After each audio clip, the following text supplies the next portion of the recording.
Well, last-minute preparations are underway for the China International Imports Expo. The trade show kicks off today in Shanghai and will last for 6 days. Chinese President Xi Jinping will speak via video at the opening ceremony later today. The expo has attracted 4,000 people from various industries ranging from food to cars to medical equipment. Amid the pandemic, all products on display must be disinfected before then entering the trade hall. Executives say the expo signals China's willingness to further open up. We have participated now for three straight years.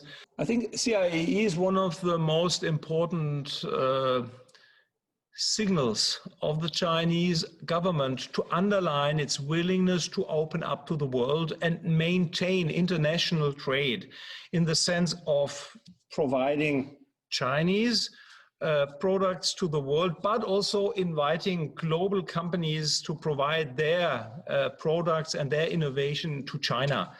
And for us, it is an important opportunity. And now joining us for more insights into this is David Owiro. He joins us live on Skype. He's the Executive Director, Africa Development Think Tank here in Nairobi, Kenya. David, the China International Import Expo is, of course, an important signal of the Chinese government's willingness to open up to the world. How is Africa faring on when it comes to seizing this opportunity to get into the Chinese market? Thank you so much for having me. As you know, the state of affairs in China-Africa trade relations specifically is one of a large deficit of about $20 billion US. Africa imports more from China than we export to it. And so this expo, by way of being specifically to improve imports from Africa into China, is a way of sort of addressing that trade imbalance that currently exists. And so such opportunities, of course, not only do they provide export opportunities, but also they sort of walk the business community from Africa in terms of what trade regulations exist and also what opportunity exists for them to exploit them.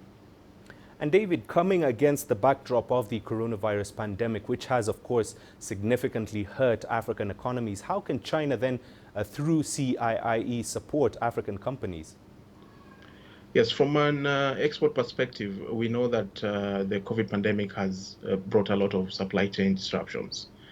And so not only do we need to fast track the health and medical commodities being imported into Africa, but also should we also have greater facilitation for our export commodities and products so that we have as little disruption as possible within this pandemic period. And so expectation is that this expo will provide not only opportunities for that trade facilitation to happen, but also for even faster or fast tracking of exports from Africa into China. David, thank you very much for that. David Owiro, Executive Director with the Africa Development Think Tank, joining us live from Nairobi.